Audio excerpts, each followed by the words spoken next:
this is CBSE Maths 10th in Tamil trigonometry. So example 14th one. So example சம்ஸையும் நீங்கள் விட்டுறவே கூடாது, திருப்பி செஞ்சு பார்க்கணும். சரியா? ஸோ ரொம்ப இம்பார்ட்டன்ட் ப்ராப்ளம். எக்ஸாம்பிள் வந்து 15th ப்ராப்ளம்லாம் பார்த்தீங்கன்னா ரொம்ப இம்பார்ட்டன்ட் ப்ராப்ளம். ஸோ ஒவ்வொரு ப்ராப்ளமுக்கும் ஒரு யூனிக்னஸ் இருக்குது.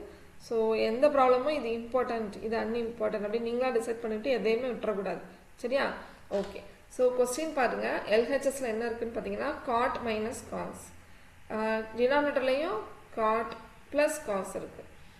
Left hand side okay, right hand சைடில் வந்து கொசிகன் தீட்டா இருக்குது. ஸோ ஃபஸ்ட்டு வந்து நம்ம யார் எந்த ரெசிப்ரோக்கல் அப்படின்றத எழுதி வச்சிட்டோம்னா நமக்கு ஈஸியாக இருக்கும். ஸோ ஃபஸ்ட்டு வந்து காட் தீட்டா வந்து என்னதுமா, காட் தீட்டா வந்து reciprocal of tan. So 1/tan கூட எழுதலாம். இன்னொன்று எப்படி எழுதுவீங்க, cos by sine. In terms of sine and cos அப்படின்னா நம்ம இதை தான் எழுதணும். சரியா? அடுத்தது கொசிகண்ட் இருக்கு இல்லையா, right hand side. So cosecant theta வந்து ரெசிப்ரோக்கல் ஆஃப் சைன்.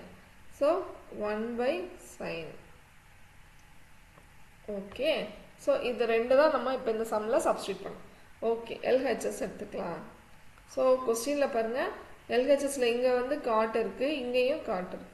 ஸோ இந்த ரெண்டுக்கு வர நம்ம என்ன செஞ்சால் போதும், சப்ஸ்டியூட் பண்ணால் போதும். எதை சப்ஸ்டியூட் பண்ணோம்னா இந்த காஸ் பை சைன் சப்ஸ்டியூட் பண்ணலாமா? ஓகே.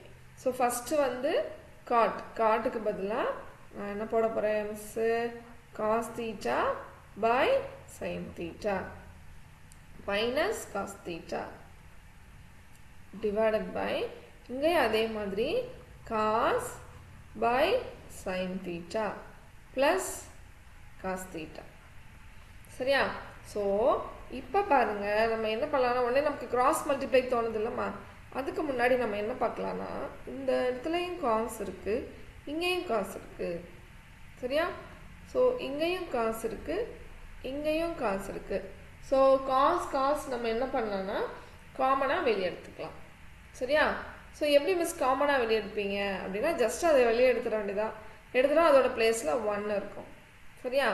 ஸோ இங்கே பாருங்கள், இங்கே வந்து காஸ் தீட்டாவை நியூமரேட்டரில் வெளியே எடுத்தாச்சு. So I get 1/sin minus 1. கீழே காசை வெளியே எடுத்தாச்சு. ஸோ அப்போ இங்கே உள்ள என்ன இருக்கும், 1/sin ப்ளஸ் 1. சரியாம்மா? ஸோ இதுதான் ரொம்ப இம்பார்ட்டன்ட் ஸ்டெப்பு.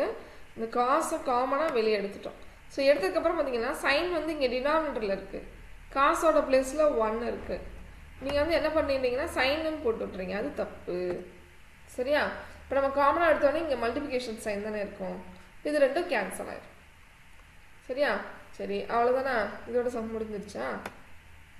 நமக்கு ஆன்சர் ஆர்ஹெச்எஸ் சொன்னோம்ல, வந்து 1, இது வந்து 1/sin, இது 1/sin, இது 1/sin. ஸோ நம்ம அதுக்கு பதிலாக என்ன எழுதிடலாம், கொசிகண்ட் மைனஸ் 1, இங்கே வந்து கொசிகண்ட் ப்ளஸ் 1. ஸோ அவ்வளோதான் answer. So simple. This is our RHS with only 2 steps. Okay. See, very simple problem. நம்ம ஆன்சரை ரொம்ப ஈஸியாகவே கண்டுபிடிச்சோம். Okay.